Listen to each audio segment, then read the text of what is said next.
ada di Museum Bank Indonesia. Nah, hari ini itu aku mau kasih tahu kalian ada apa aja sih di dalam Bank Indonesia ini.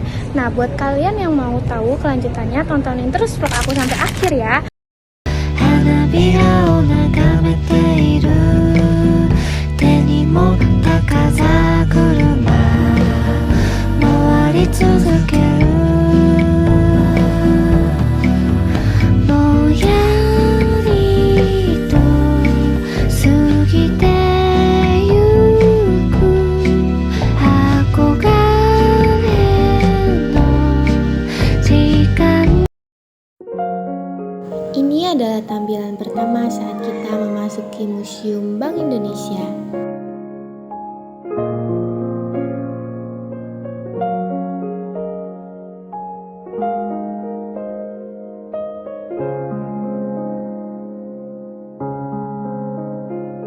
Saat kita masuk, kita akan disuguhkan dengan video layar tancap yang menjelaskan tentang uang. Lalu selanjutnya kita akan melewati lorong yang redup dengan cahaya oranye untuk menuju ke ruangan yang pertama. Ruangan pertama yang akan kita lihat adalah rempah emas. Dikatakan rempah emas karena bumbu dapur yang sangat langka dan istimewa sehingga dianggap seharga nilai emas. Rasa dan aromanya dianggap sebagai keajaiban alami serta diyakini memiliki khasiat kesehatan yang luar biasa dan incaran para koki penjelajah dan bangsawan yang waktu itu menjajah Indonesia.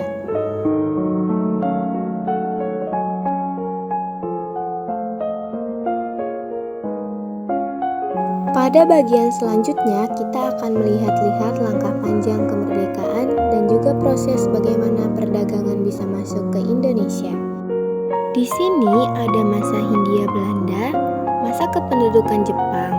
Di sini ada proklamasi revolusi fisik dan masa Republik Indonesia Serikat.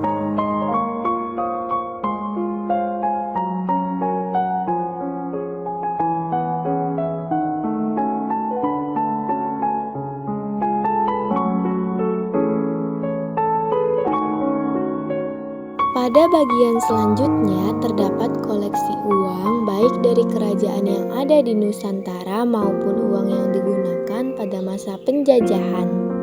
Bagian atas adalah ori yaitu uang Republik Indonesia dan bagian bawah adalah orida yaitu uang Republik Indonesia daerah.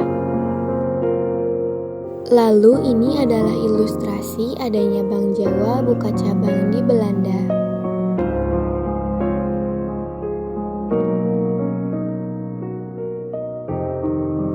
Ini adalah denah dari Museum Bank Indonesia. Selanjutnya perkembangan ekonomi di Indonesia. Pada periode 1 menuju negara modern pada tahun 1953 sampai 1959. Periode 2 menuju membangun sikap kebangsaan di Indonesia berfokus pada penguatan identitas nasional dan persatuan setelah kemerdekaan. Ini melibatkan pengembangan nilai-nilai kebangsaan, pendidikan kewarganegaraan, dan promosi budaya serta bahasa Indonesia untuk mempererat ikatan sosial di seluruh wilayah negara. Upaya ini bertujuan untuk memperkuat rasa kesatuan dan cinta tanah air di tengah keramaian. Selanjutnya, periode 3 dari 1966 sampai 1983. Lalu periode 4 dari 1983 sampai 1997. Pada periode 4 ini, globalisasi ekonomi mengaburkan batas-batas negara, mempengaruhi Bank Indonesia untuk menyesuaikan kebijakan moneter dan regulasi guna menghadapi arus kapital internasional dan persaingan global. Selanjutnya, periode 5 dari 1997 sampai 1998. Di sini, Bank Indonesia menghadapi krisis multidimensi yang meliputi krisis ekonomi, keuangan, dan moneter.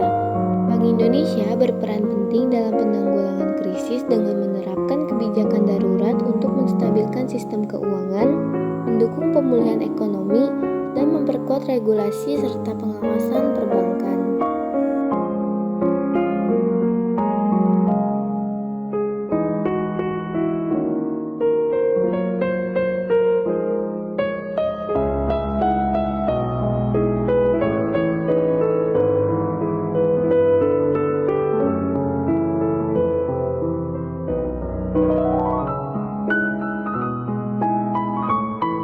Selanjutnya di sini kita akan masuk ke sejarah Bank Syariah.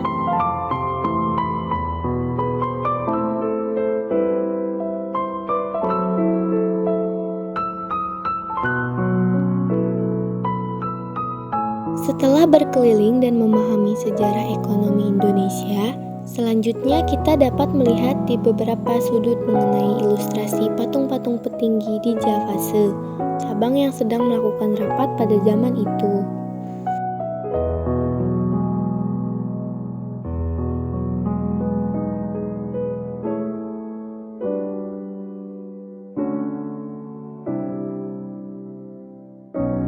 Jadi, itulah sekilas tentang apa saja yang ada di dalam Museum Bank Indonesia. Terima kasih sudah menonton vlog ini sampai habis.